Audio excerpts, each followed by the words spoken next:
Gloire à Dieu. Merci, Seigneur, de nous permettre de pouvoir avoir la Bible dans nos mains, pour pouvoir connaître tous ces beaux passages-là qui nous inspirent et qui nous aident à s'approcher de Dieu. Parce que ces gens-là, dans l'Ancien Testament, il y avait une grâce spéciale. La vie de communion qu'il y avait avec Dieu, mais ça a été écrit, puis là, aujourd'hui, on a ça, puis wow, ça nous aide dans notre marche de voir ce monde-là, comment est-ce qu'il marchait avec Dieu, comment est-ce qu'il se repentait, comment est-ce que Dieu leur accordait la grâce. L'idée de la grâce, là, ça n'a pas commencé à Jésus, c'est depuis le début de la création que les gens sont sauvés par la foi. Il y a eu un moment qu'il y a eu la loi, mais la loi n'amenait personne au salut. C'était la foi qui sauvait. Ça a toujours été la foi qui sauvait. Puis les gens qui cherchaient à justifier par la loi, mais ils n'arrivaient jamais à tout mettre en pratique. La loi, elle amenait plutôt démontrer comment est-ce qu'on était pécheurs et qu'on était incapable de se sauver par nous-mêmes. C'est la grâce de Dieu est révélée à partir d'Adam et Ève qui annonçaient la venue du Messie. Puis les gens y espéraient en celui qui écrasait la tête du serpent. Ça s'est maintenu dans la foi, dans l'attente de la promesse de celui qui serait un descendant d'Abraham, de celui qui serait un descendant de David, puis qui serait le Messie qui viendrait pour la délivrance de nos péchés, le salut. C'était Jésus qui est venu. Merci Seigneur qu'on puisse connaître ces choses-là, parce que la majorité du monde sur la planète sont aveuglés sur ce côté-là. Ils ne voient pas le plan de Dieu. Puis on est une minorité, un petit troupeau que Dieu se choisit, puis qui était nous chercher, puis il nous a dit, viens ici, c'est une grâce qu'on a, puis il ne faut pas passer à côté de cela, frères et sœurs. Merci Seigneur. Aujourd'hui, le sujet qu'on va voir ensemble, c'est un genre de petite étude, puis on ne sait pas de quoi pour nous faire sauter dans les airs et nous exciter. C'est plutôt quelque chose qu'on veut comprendre, on veut approfondir en regardant certains passages de la Bible, parce qu'on n'en parle pas souvent, puis je pense qu'on devrait en parler plus souvent. Puis, vu que cette semaine, on a l'intention de se lancer là-dedans, de faire un jeûne, mercredi, jeudi, vendredi, prendre un temps à part avec le Seigneur, puis s'approcher du Seigneur, on va voir un peu l'importance du jeûne. Ça fait partie de ce que Dieu nous a donné comme outil des mains. Une possibilité de changer des choses, mais pas par nos forces, par l'insistance, par le fait qu'il y a du jeûne, ça met comme pas une pression à Dieu, mais ça met de la pression dans la prière. Puis on va voir des passages, on va voir comment c'est important le jeûne. Puis ça n'a pas commencé à Jésus, ça non plus, le jeûne. Il ne faut pas penser que c'est une nouvelle chose que Jésus a établie. Ça existait depuis le début. Sauf qu'on va voir des passages, puis ça va nous faire du bien parce que ça va nous montrer qu'il y a des gens qui s'en ont servi, puis ça a eu un résultat. Ça a du résultat. Le jeûne, quand on étudie la Bible, qu'on regarde ça dans son ensemble, c'est une arme que Dieu nous a donnée. On le sait qu'on n'a pas à se battre contre la chair et le sang. On ne se bat pas contre les humains. On se bat contre les démons. Quels sont les moyens qu'on a? Y a-t-il quelqu'un qui a réussi à donner une claque ou un coup de poing à un démon? Tu swings dans le vide, là, tu n'es pas capable. Mais c'est une arme que Dieu nous a donnée pour frapper dans le monde invisible, le jeûne. Accompagné de la prière, bien entendu. Tu pries, tu jeûnes, ça a un impact. On va voir des passages tantôt là-dessus. C'est une arme pour combattre par la foi dans le monde invisible. Parce que c'est pas une arme, oui, ça peut avoir un impact chez les autres. Quand ils te voient jeûner pendant un mois, là, ils vont dire, il va-tu tomber malade, il va-tu mourir? Là, ça peut affecter les gens qui t'entourent quand tu jeûnes. Mais ça a un impact dans le monde invisible. Dieu il nous en a parlé dans certains passages, puis on va voir que quand le jeûne est là, il se passe quelque chose. On voit beaucoup de résultats. Le jeûne, c'est un puissant moyen de Dieu pour manifester de la ferveur dans nos prières. Quand Jacques il dit « la prière fervente du juste a une grande efficacité », la ferveur, une prière fervente, c'est une prière avec... Tu sais, Plus que juste, oh, Seigneur, ça te tente, donne-nous ça. Ça, c'est pas fervent, ben. La ferveur, c'est quand il y a de l'intensité, du vouloir. Tu le demandes, mais tu insistes. Tu mets comme, tu démontres que tes tripes, ton cœur, ta pensée est là, tu veux la chose. Fait que quand tu jeûnes en plus, tu rajoutes de la ferveur dans ta prière. C'est une arme, c'est un outil. Un outil pour mettre comme de la ferveur dans nos prières. Ça, il faut apprendre à rentrer dans ce côté-là, puis on va voir que ça a beaucoup de résultats. Presque tous les cas de prière fervente racontés dans la Bible, ils étaient appuyés par des jeûnes. On va en voir quelques passages. Puis à chaque fois que c'était des gros moments intenses, là, puis pas juste individuel, une personne seule, des fois c'était le peuple au complet, des fois c'était la ville au complet qui sont mis à jeûner. Il y a des situations là ça serait très difficile de dire que Beauharnois se mettrait à jeûner, la ville au complet de Beauharnois à jeûner, parce qu'ils n'ont plus la crainte de Dieu. Mais dans le temps, quand les peuples avaient la crainte de Dieu, ils étaient prêts, toute une ville au complet à jeûner, pour montrer soit qu'ils étaient repentants ou qu'ils désiraient vraiment ce qu'ils voulaient avoir. Ils mettaient de la pression. Mais les gens, il y avait de la foi, parce que ça prend de la foi pour utiliser le jeûne. Oui, il y en a qui ont jeûné face au gouvernement, puis ils ont fait une grève de la faim pour dire qu'ils voudraient avoir telle et telle chose. Ça peut affecter le gouvernement, comme qu'il peut dire, ils vont te laisser crever, ils vont juste envoyer un ambulancier aller te ramasser quand tu vas être à bout de force.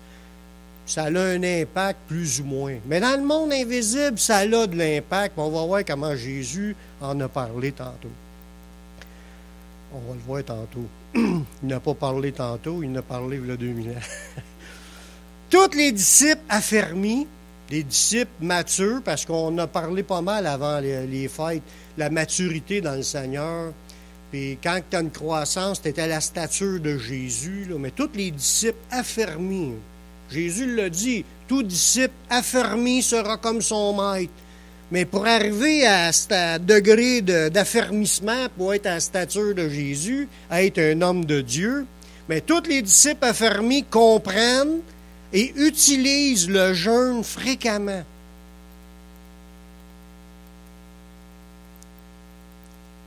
Un, pour se rapprocher de Dieu. Deux, pour faire avancer l'œuvre de Dieu. Faire avancer les choses. Faire changer les choses. Puis ça, je sais que c'est pas tout le monde qui le comprenne ou des fois on l'oublie puis on le fait plus. Mais il faut revenir à cela parce que ça fait partie des outils de la Bible, des moyens de Dieu pour combattre.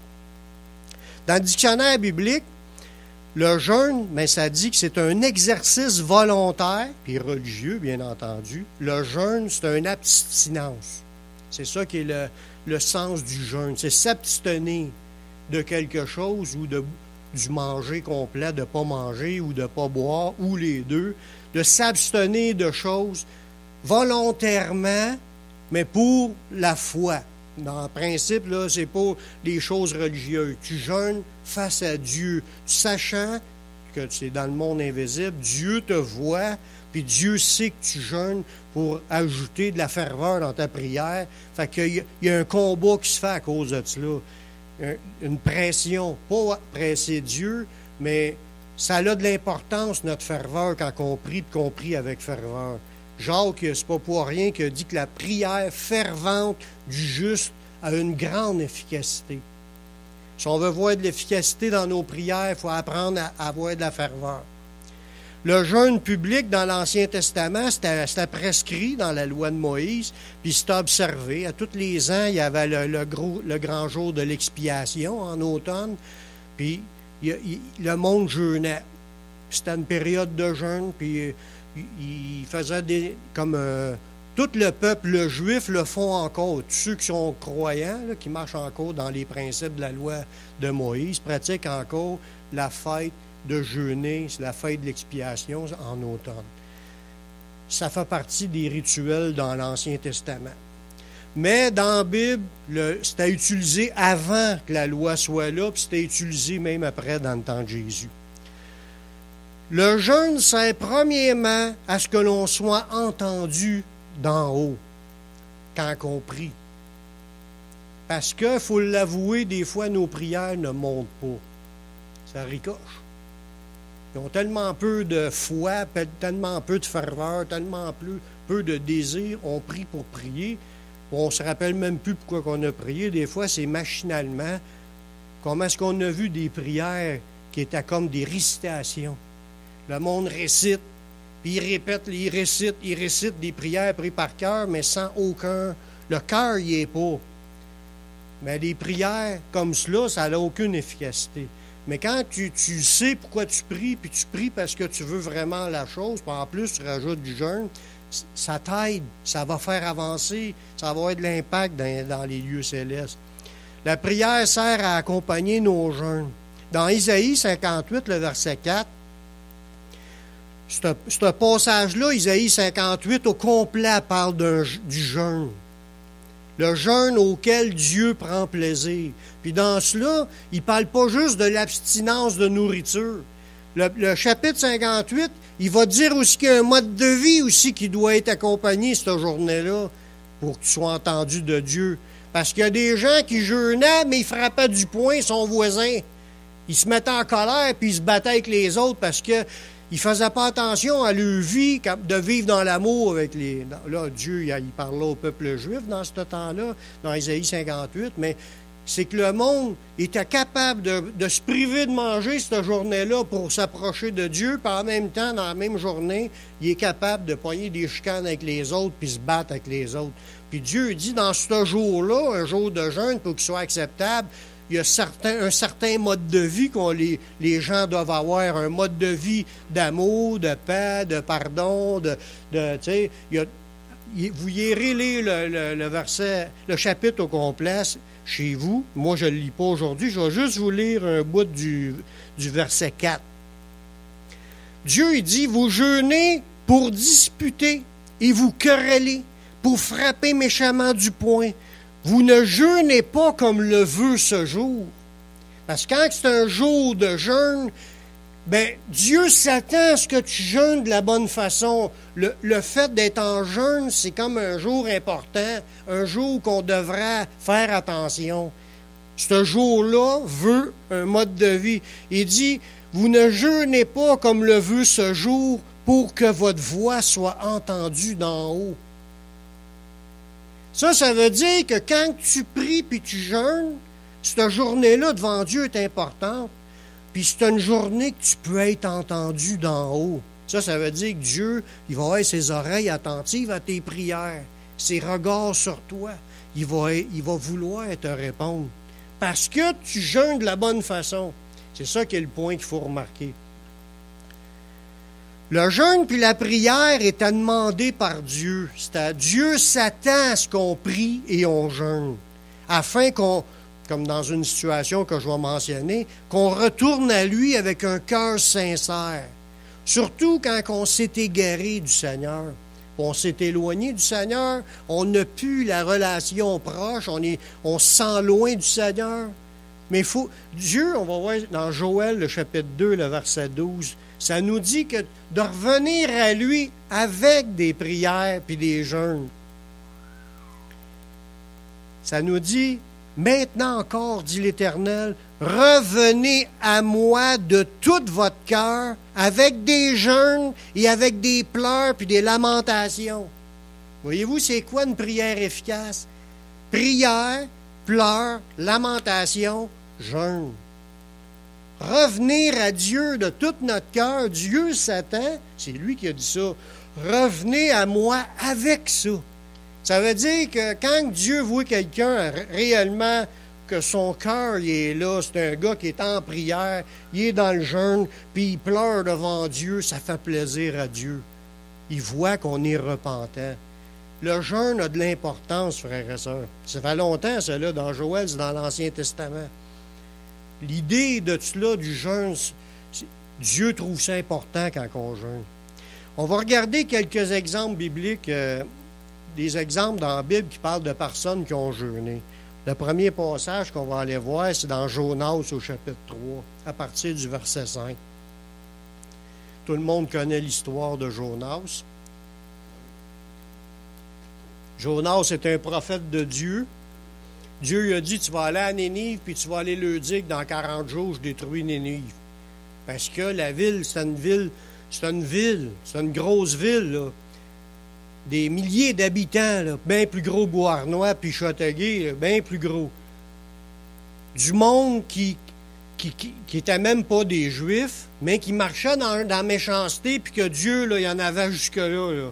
Puis il envoyait Jonas, qui est un Juif, que lui, d'habitude, les Juifs ne veulent rien savoir des autres peuples, d'aller dans ce ville-là, puis leur dire que dans 40 jours, qu'il était pour avoir un jugement de Dieu, puis que la colère de Dieu était pour tomber sur la ville. Lui, il ne voulait pas y aller. Jonas s'est sauvé. Il a embarqué dans le premier bateau, puis il est parti. Puis pendant qu'il était sur la mer, il y a eu une tempête, puis Jonas savait que c'était de sa faute parce qu'il s'éloignait du plan de Dieu. Ça brassait dans sa vie parce qu'il s'éloignait de Dieu. Fait qu'il a dit, jetez-moi dans la mer, puis tout va se calmer. Ils ont jeté Jonas par-dessus bord, puis la tempête, elle a arrêté là. Puis là, Jonas s'est fait engloutir par un poisson. Il est mort, ça le dit dans le texte, il est mort, il est dans le séjour des morts. Il a crié à Dieu, puis Dieu l'a ramené à la vie, puis il l'a vomi sur la plage. Là, il est rentré dans la ville, je ne sais pas dans quel état il était, mais après avoir été chiqué par un requin, je ne sais pas quoi. Tu ne dois pas être en pleine shape. Là, il rentre dans la ville, puis là, il criait en marchant. Dans 40 jours, Dieu va détruire Nénive. Mais là, il s'est passé quelque chose dans ce ville-là. Là. Lui, il annonçait le jugement de Dieu, mais là, le monde a eu la crainte de Dieu. Il craignait Dieu, malgré que c'est du monde méchant, c'est du monde qui avait la foi en Dieu. Ils ont changé d'attitude face à Dieu. C'est ça qu'on va aller lire dans Jonas au chapitre 3, au verset 5 à 10. Il dit, les gens de Nénive crurent à Dieu. Ils ont cru la parole. Ils viennent d'avoir un gars sortir de l'eau, là. Je ne sais pas quelle apparence qu'il avait, mais il est en train de dire à tout le monde, repentez-vous, le jugement s'en vient. Et là, qu'est-ce qu'ils ont fait?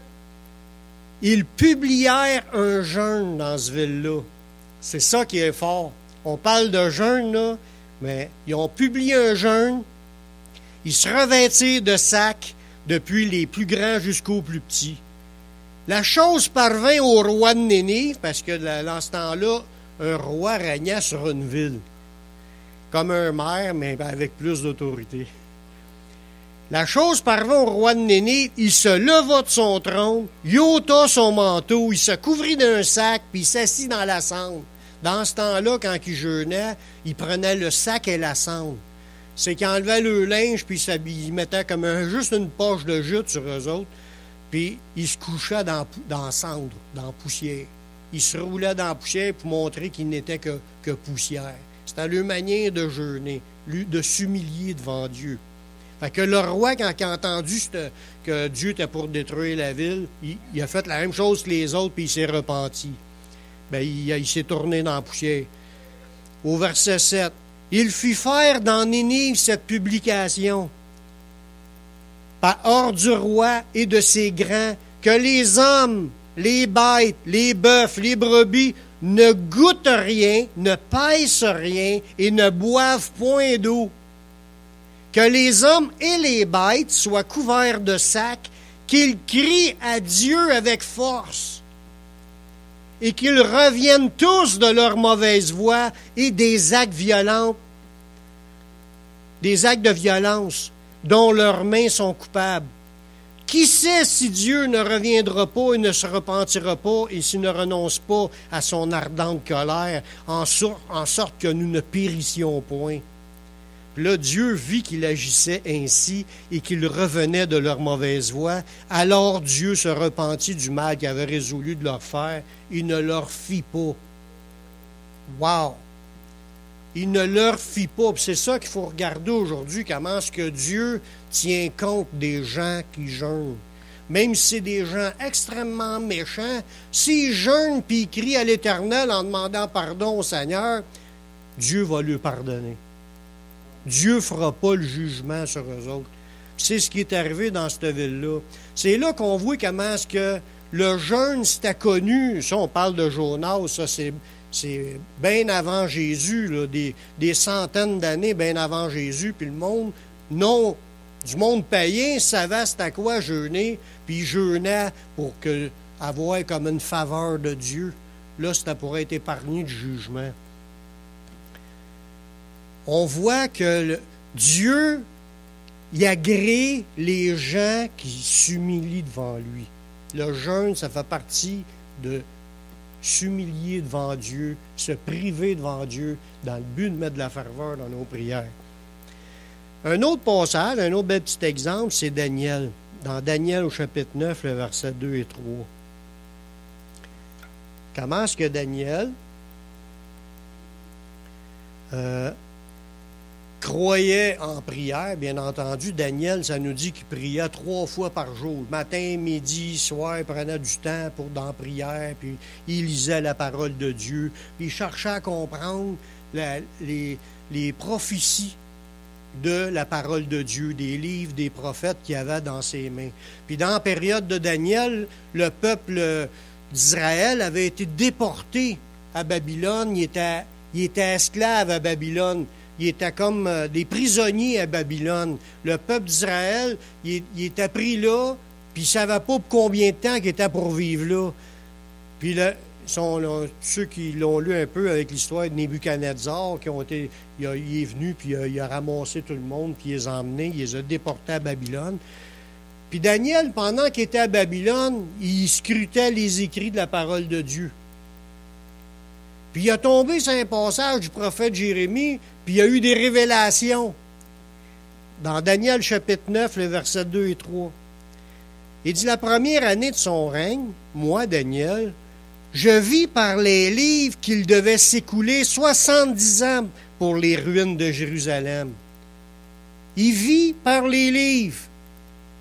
On voit que ce gars-là lisait les écrits de l'Ancien Testament, des prophètes, puis il a vu dans les écrits que c'était prophétisé par Jérémie que la déportation durerait 70 ans à Babylone. Un matin, quand j'ai lu ça, ça m'a frappé.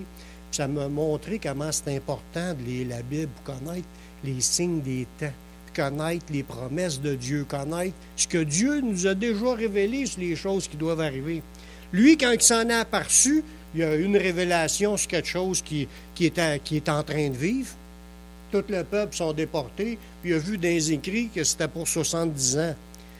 Il dit, d'après le nombre des années dont l'Éternel avait parlé à Jérémie le prophète. C'était déjà annoncé, cette déportation-là. Il dit, le verset 3, le verset que je veux peser, « Je tournai ma face vers le Seigneur Dieu afin de recourir à la prière, aux supplications, en jeûnant et en prenant le sac et la cendre. » Il s'est mis à prier pour cette prophétie-là. Il venait de voir, c'était pour être 70 ans, puis ça faisait presque 70 ans qu'il était là, puis il savait que ça s'achevait. Il s'est mis à prier, puis à jeûner, puis avec des supplications pour l'accomplissement de cette promesse-là qui avait été écrite dans l'Ancien. Puis il a été exaucé. Il est entendu par Dieu. Dieu lui a révélé d'autres choses par la suite. Mais le point, ce que je veux en venir, les prophètes, on a parlé tantôt des rois, là on parle des prophètes, Daniel est un prophète de Dieu, utilisait le jeûne dans ses prières et les supplications. Un autre passage qu'on va aller voir, c'est dans Esdras au chapitre 8, le verset 21 et 22.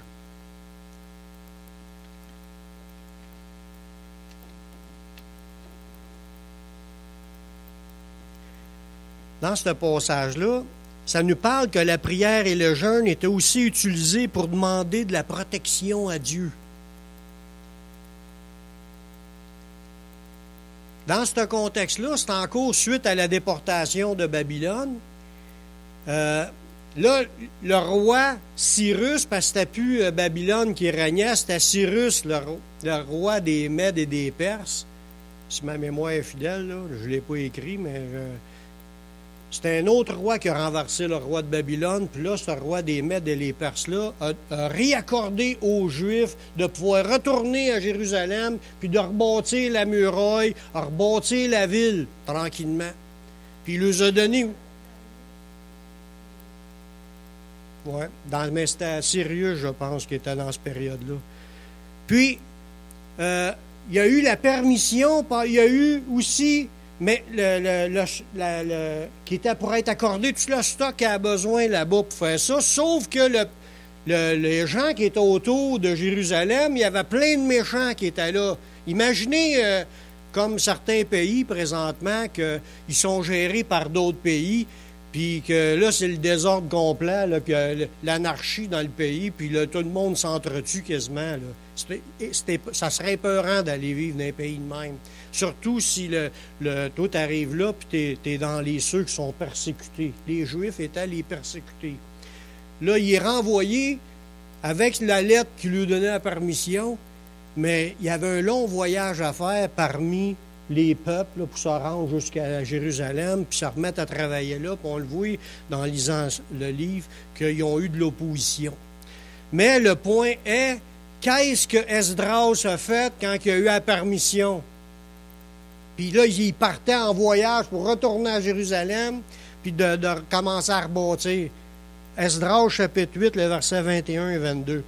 Il dit là, près du fleuve d'Ahava, je publie un jeûne d'humiliation devant notre Dieu. On voit qu'il y a encore recours au jeûne. Afin d'implorer de lui un heureux voyage pour nous et pour nos enfants. Parce que là, c'était dangereux, ce voyage-là. Puis pour qu'il y ait la sécurité dans leur voyage, ils ne se promenaient pas en avion Air Canada, eux autres. C'était à pied ou à dos d'âne d'un chameau, puis dans les déserts, puis parmi les périls des brigands, puis tout le kit.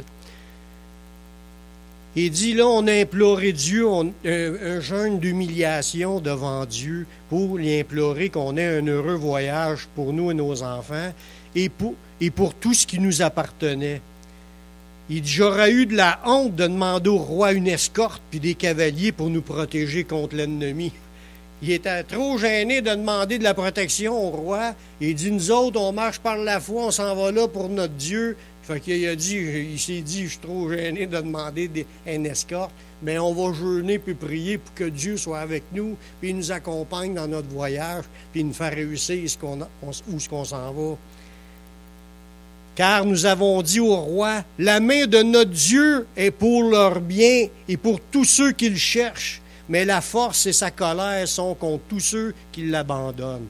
Il avait dit au roi que Dieu est avec ceux qui le cherchent, fait que si Dieu est avec toi, je ne demanderai pas de l'aide au roi, mais il a prié puis jeûné pour avoir de l'aide de Dieu. Puis c'est ça qu'il faut retenir. Comment les hommes de foi ont prié, mais ils ont ajouté du jeûne dans le but que leurs prières soient entendues devant Dieu. Puis comment est-ce qu'ils appellent ça, ce jeûne-là? Ils appellent ça un jeûne d'humiliation.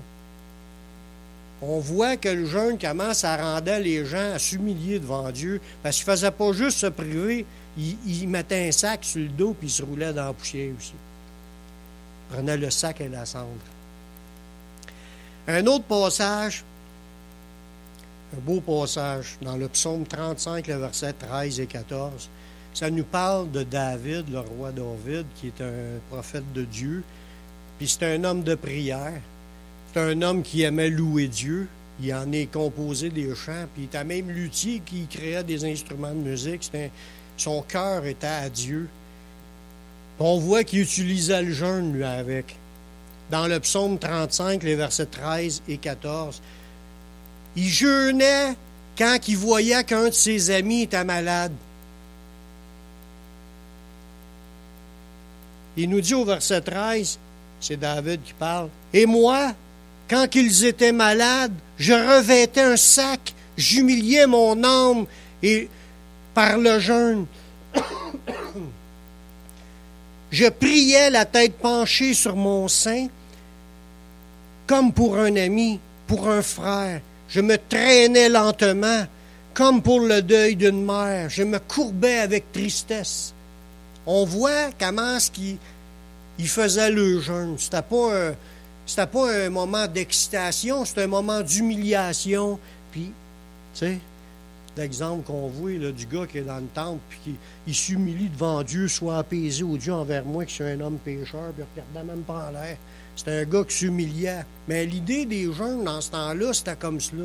Les gens s'humiliaient, ils se courbaient, puis ils se pliaient quasiment en deux, puis ils marchaient tranquillement comme si c'était un moment de deuil. Puis là, ils se privaient de nourriture, puis ils se privaient dans leur jeûne, puis ils se mettaient un sac. C'est ce que... Puis David faisait ça quand un de ses amis était malade. Dans ce temps-là, il n'y avait pas les médecins, puis le chic, la carte qui paye tes médicaments, puis toute la patente. Tu avais un mal de tête, tu n'avais pas grand-chose pour enlever un mal de tête. Imaginez toutes les autres maladies, t'en mourrais. Fait que quand il arrivait des maladies, qu'est-ce qu'il faisait? Mais il jeûnait. Puis je suis sûr qu'il y a eu des exaucements. Ça n'en parle pas dans ce texte-là, mais pour dire, on veut quelque chose devant Dieu. Il faut apprendre à mettre de la ferveur dans nos prières. Amen. Comment étaient pratiqués les jeûnes? On va regarder quelques passages qui nous parlent de la manière que ces gens-là jeûnaient dans ce temps-là. Ça nous parle comment ils faisaient cela, à part du sac et de la cendre. On va parler du jeûne de Moïse. Dans Exode, le verset 34, non, chapitre 34, le verset 28. Ce passage-là, il est assez étonnant. Je ne vous lirai pas tout le chapitre, juste un verset. Mais ça va vous donner une idée comment ce qu'ils jeûnaient. Nous, des fois, on entend des affaires, mais c'est assez spécial. Moïse fut là avec l'Éternel 40 jours et 40 nuits. Là, il était sur la montagne pour recevoir la loi, les 10 commandements écrits, ces 2 tables de pierre, plus les prescriptions. Il recevait ça. Puis là, il dit qu'il était là 40 jours et 40 nuits. Il ne mangea point de pain, puis il ne but point d'eau pendant 40 jours sans manger ni boire. Puis là, l'Éternel écrivit sur les tables les paroles de l'Alliance, les 10 paroles, les 10 commandements. C'est ça qu'on a dans Exode au chapitre 20. Il donne les 10 commandements. C'est ce qui est écrit sur 2 tables de pierre, écrit par la main de Dieu. Mais ça n'a pas été donné facilement. Moïse, il était là 40 jours et 40 nuits à jeûner, pas manger, pas boire. Pire que ça, Moïse descend à la montagne, il voit le peuple qui se prosterne devant une idole, il garoche les 2 tables à terre, il les pète. Mais ça nous dit qu'il a remonté un autre 40 jours, 40 nuits à jeûner encore pour avoir un backup, un deuxième set des deux pierres. Wow! Jeûner 2 fois en ligne les 40 jours. Mais je pense pas que Dieu va nous appeler à cela. Ça, c'est des cas spéciaux. Il y avait une bénédiction de Dieu. Un autre passage, ça nous parle comment est-ce qu'il y a eu d'autres sortes de jeûnes faites dans ce cas-là, Esther. Dans le livre d'Esther, au chapitre 4, les versets 15 et 16. Dans le contexte d'Esther, c'est encore un problème que les Juifs sont encore sous l'emprise d'un autre peuple qui les domine, puis qui ils établissent leurs lois, puis les Juifs étaient méprisés, puis ça allait mal. Là, il y a un peuple qui est en train de tuer le peuple juif. C'était Naaman, le méchant, là, dans cette histoire-là. Puis, Esther, elle, c'est une juive, une très jolie femme, qui avait été présentée au roi parce que le roi, il voulait se prendre des femmes. Puis, fait qu'elle a été présentée, elle a été choisie. Puis là, il y a tout un rituel pour qu'elle devienne sa femme. Mais le monde, le roi de cette époque-là, ne vivait pas comme qu'on vit aujourd'hui dans nos maisons. Les femmes étaient à part, puis les femmes n'avaient pas le droit d'aller voir le roi. Il fallait que le roi l'appelle pour qu'il ait le droit de venir dans sa présence. Si le roi ne l'avait pas appelé, ça se présente là, elle pouvait se faire tuer tout de suite. Il aurait dit, clic, couper la tête, garocher-la dehors. Et eux autres, c'était de même, ça marchait. Fait qu'elle était une juive, puis Mardoché, son oncle, il a dit, là, c'est pas pour rien que Dieu te plaçait là, auprès du roi, là. Notre peuple est en train de se faire tuer, puis il faut que tu fasses quelque chose, là. Faut que tu ailles voir le roi. Elle, là, elle avait peur pour sa vie, parce que si elle se présentait sans qu'elle soit invitée, elle aurait pu se faire tuer par le roi s'il n'était pas de bonne humeur, cette journée-là. Fait que là, qu'est-ce qu'elle a dit? On va aller lire ça dans Esther, chapitre 4, les versets 15 et 16. Esther envoya dire à Mardoché, son oncle, « Va, rassemble tous les Juifs qui se trouvent à Suse et jeûnez pour moi. » Elle a demandé du jeûne pour elle, sans manger ni boire pendant 3 jours, ni la nuit, ni le jour. Moi aussi, je jeûnerai de même avec mes servantes, puis j'entrerai chez le roi, malgré la loi, et si je dois périr, je périrai. On voit quand même son courage d'aller affronter un risque de perdre la vie pour aller parler en faveur du peuple, pour que ça arrête, là, que l'autre, le méchant, il arrête de tuer son peuple. Fait qu'elle y était. Là, l'histoire, si vous allez lire l'histoire, vous allez avoir la suite. Le roi, mais je peux vous en donner un petit quelque chose. Quand Esther est rentrée, eux autres amenaient prier et jeûner. Dieu a exaucé la prière. Quand elle est rentrée, le roi il a tendu le sceptre devant pour elle, puis elle a eu le droit d'entrer puis venir faire sa requête. Puis, ouais. Il bypassait la loi, puis il l'a laissé rentrer dans sa présence, puis il a écouté sa requête, puis il a demandé pourquoi il était triste. Puis il dit, il y a quelqu'un, un méchant, qui est en train de tuer ma famille, puis mes amis, puis mon peuple. Tu sais? Fait que l'autre, il dit, c'est qui, ça? Le roi, il a eu à cœur de l'écouter, puis de savoir c'était qui pour régler ce problème-là. Puis il a dit, puis là, allez lire l'histoire, c'est une super de belle histoire. Ouais. Mais là-dedans, ce qu'il faut retenir, c'est qu'elle n'a pas avancé comme si à l'aveuglette. Elle a prié et jeûné. Elle a fait prier tout le monde même. Puis là, Dieu a exaucé puis a arrangé les affaires. Il ne montre pas dans le film. Un autre bel exemple qu'on voit, c'est une autre histoire avec Daniel puis ses compagnons. Quand il était déporté à Babylone, là, il ne faisait plus ce qu'il voulait. Là. Il était assis à la table du roi, puis il fallait qu'il fasse ce qu'on lui dit de faire. Puis Daniel puis ses compagnons, c'est des Juifs. Puis les Juifs, il n'y avait pas de relation avec les païens. Parce qu'eux autres, c'est des saints, puis les autres, c'est des impurs. Puis ils ne mangeaient pas n'importe quoi. Mangeait pas de porc, mangeait toute la loi de Moïse avait des principes de choses que tu n'avais pas le droit de manger. Mais l'autre qui est un païen, lui, il se permettait de manger n'importe quoi. Le roi, puis c'est comme nous, on mange n'importe quoi.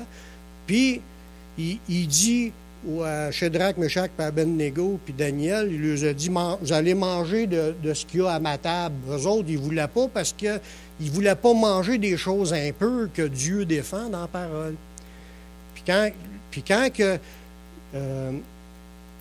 le surintendant il est venu pour aller voir Shadrach, Meshach, Abednego puis Daniel, mais il était 4 Juifs, il leur a dit, j'allais manger. Qu'est-ce que là, il leur a dit, nous autres, on ne veut pas en manger. Ouais, mais il dit, donne-nous juste des légumes.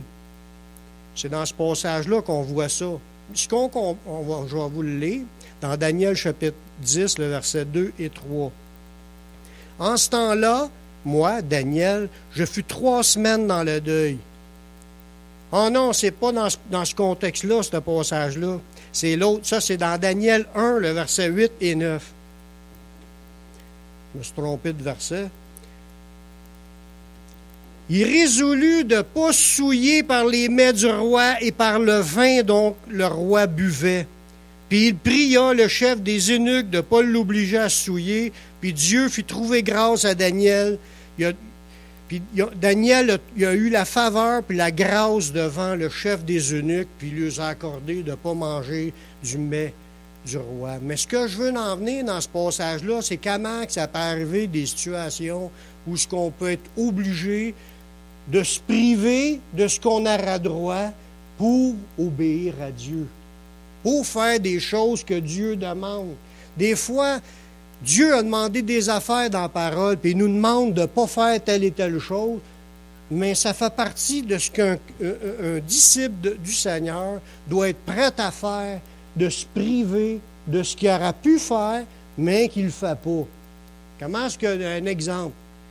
Des excès de table, puis des excès de manger du boire de vin, puis de se saouler, puis de prendre ce que le monde consomme dans le monde aujourd'hui. Si on ne connaîtra pas Dieu, on pourra se servir comme qu'on veut. Quand tu arrives au Seigneur, qu'est-ce qui se passe? Dieu te demande d'être sobre. Il ne veut pas que tu t'enivres. Il ne veut pas que tu te drogues. Il ne veut pas que tu fasses comme le monde. Fait que veut pas, ça fait partie des choses qu'on veut plus dans notre vie, qu'on ne veut pas se souiller avec les choses du monde. Ça veut dire qu'un chrétien, il est appelé à se priver pour obéir à Dieu dans certaines affaires. C'est sûr qu'on en est content d'être libéré parce que c'est pas si le fun que ça d'être sous, là. Il y en a peut-être qui aiment ça, mais c'est pas si le fun que ça d'être sous. Puis souvent, on a même crié à Dieu pour qu'il nous en sorte. Ceux qui étaient esclaves de la boisson, ils ont crié à Dieu pour que Dieu les délivre de la boisson. Puis ça marche parce que Dieu exauce les prières.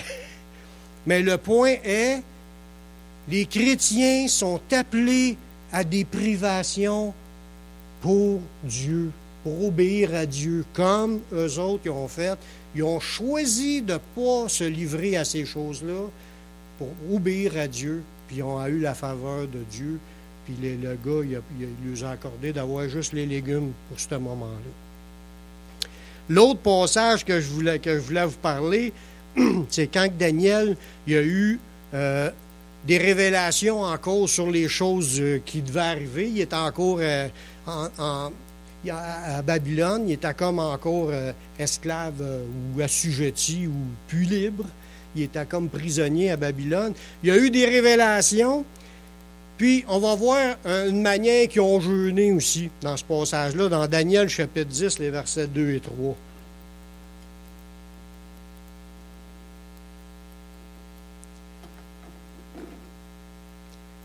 Ça dit, en ce temps-là, moi, Daniel, je fus 3 semaines dans le deuil, parce qu'il venait d'avoir des révélations, puis il voulait comprendre plus profondément les révélations. Il dit, je ne mangeai aucun mets délicat, il n'entra ni viande ni vin dans ma bouche. Ça veut dire qu'il a mangé des toasts au beurre de pinot pendant 3 semaines, comme privation, d'humiliation, pour que Dieu lui donne les révélations. Et je moignis point, l'onction, jusqu'à ce que les 3 semaines fussent accomplies. On voit encore dans ce passage-là comment est-ce que ça peut arriver dans un jeûne, il n'a pas fait un jeûne complet de ne pas manger ni boire, mais il a fait une privation de ne pas manger de viande, puis pas manger de mets délicats. Fait que tout ce qui était des mets qu'on voit, nous autres, dans nos bonnes assiettes, mais lui, il n'a pas mangé ça. Il doit manger une sandwich, mais sans viande, au beurre de pinot, pendant 3 semaines. Hein? Des légumes ou n'importe quoi. Tout ça pour dire, dans le jeûne, ça peut être des privations. C'est pas un jeûne, mais c'est des privations pour accompagner ses prières. C'est ça qui est le point qu'il faut retenir. Sans compter aussi, bien sûr, que Jésus lui-même, il a jeûné. Vous connaissez ça, le jeûne? On voit que Jésus a jeûné 40 jours dans le désert, lui aussi. Dans Luc 4, le verset 1 et 2, ça nous dit... Jésus, rempli du Saint-Esprit, revint du Jourdain après avoir été baptisé, puis il fut conduit par l'Esprit dans le désert, où il fut tenté pendant 40 jours. Il ne mangea rien durant ces jours-là. Et après qu'ils furent écoulés, il eut faim. Là, il a eu faim après le 40 jours. Mais quand même, tout le monde aura faim. C'est pas un péché d'avoir faim. C'est d'être capable de s'abstenir selon l'engagement qu'on prend devant Dieu. Il y en a qui ne mangent pas du tout, puis il y en a qui ne pas manger de certaines affaires. C'est des privations, dans le but d'humilier son âme, puis de se tourner vers Dieu. Quel avantage ajoute le jeûne? Qu'est-ce que ça donne de jeûner? Quand on voit que ces gens-là l'ont fait, ça a-tu donné des choses positives? Oui. Tous les cas qu'on vient de voir, ils ont été exaucés. Ils ont reçu des... Puis il y en a d'autres dans la Bible, je n'ai pas tout pris les cas. Il y a une place qu'on voit qui n'a pas été exaucée, mais je vais en parler un petit peu plus mercredi. Parce que mercredi, je vais en venir encore comme une petite suite avec d'autres éléments sur le jeûne. Mais, en général, Dieu exauce les prières ferventes. Parce que la prière fervente du juste a une grande efficace. Jésus il explique que lorsqu'on jeûne, c'est une manifestation de notre foi. On prouve qu'on a de la foi. Dans l'exemple qu'on va aller lire dans Matthieu 17, le verset 14 à 21, on va voir que le fait de jeûner va te donner de la victoire contre les démons. Puis le fait que tu ne jeûnes pas pour avoir la victoire, ça démontre que tu es incrédule.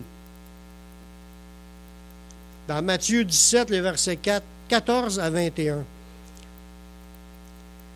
Ça dit, alors les disciples s'approchèrent de Jésus. Ça, c'est tout de suite après que les disciples... Jésus était à sa montagne avec Pierre, Jean-Jacques, il y a eu la transfiguration.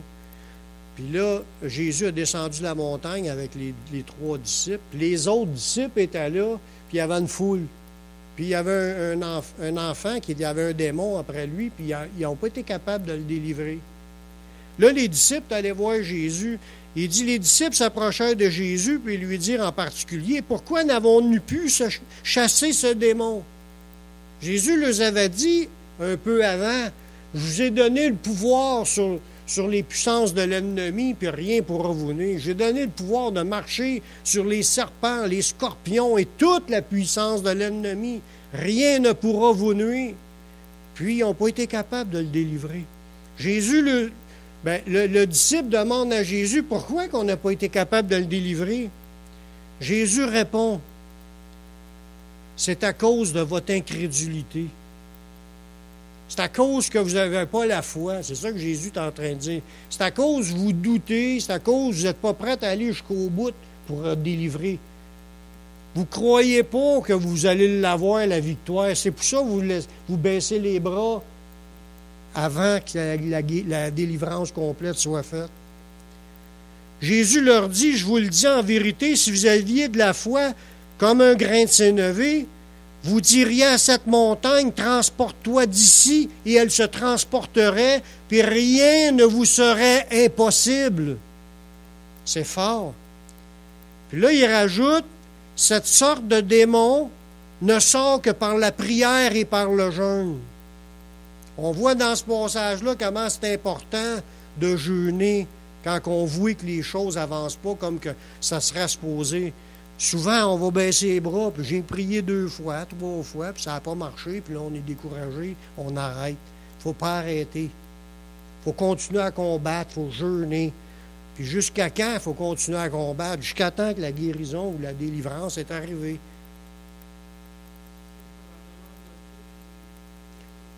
Ça ne le dit pas. Il y a beaucoup de maladies qui peuvent être faites par des démons. Là, il y en a beaucoup. Ouais. Il y a plusieurs. Puis il y a des cas, j'ai déjà vu des personnes possédées là, qui ne se contrôlaient plus du tout, qui étaient complètement hors de sens, puis que la bave sort, puis tout ça, j'ai vu ça. C'est des possessions, c'est plus que juste une faible maladie, ou juste des faiblesses, ou des aptitudes moins grandes. C'est une vraie possession, c'est les yeux à l'envers, la bave qui sort, puis ça ressemble un peu comme une crise d'épilepsie, mais la bave, puis toute la quête, puis crier, puis le nez tout croche. Il y en a que ça va jusqu'à là. Fait que c'est dur à dire quelle maladie que c'était, parce que ça ne le dit pas. Ça dit juste que c'est un démon qui était après lui. De temps en temps, il le saisissait, pas tout le temps. De temps en temps, puis c'est là qu'il faisait ses crises. Puis il se roulait par terre, puis tout le kit, puis il écumait. Fait que faut faire attention. Des fois, ça peut être juste une maladie. Des fois, ça peut être un esprit. Des fois, ça peut être les deux. Mais peu importe, il ne nous a pas demandé de suivre un cours de médecine. Là. Il nous a juste demandé d'avoir de la foi, puis de prier, puis de jeûner pour voir les choses changer. Amen. Amen. Je vous laisse un dernier passage. Jésus a annoncé, pendant qu'il était là, qu'après son départ, après sa mort, il y aurait une levée de ses disciples qui jeûneront. Dans Luc chapitre 5, les versets 34 et 35, ça dit, parce que les gens ils ont été voir Jésus, puis ils ont dit, « Hey, tes disciples, ils ne jeûnent pas. Nous autres, les disciples de Moïse, ils jeûnent. Puis vous autres, tes disciples, ils ne jeûnent pas. » Et Jésus leur a répondu, « Pouvez-vous faire jeûner les amis de l'époux pendant que l'époux est avec eux? Les jours viendront où l'époux leur sera enlevé, alors ils jeûneront en ces jours-là. » Voyez-vous ce que je dénote là-dedans? Quand tu es en communion avec l'époux, ça représente Jésus là-dedans. Quand tu es en communion avec le Seigneur et tu es rempli du Saint-Esprit, tu ne sens pas le besoin de jeûner, tu es dedans.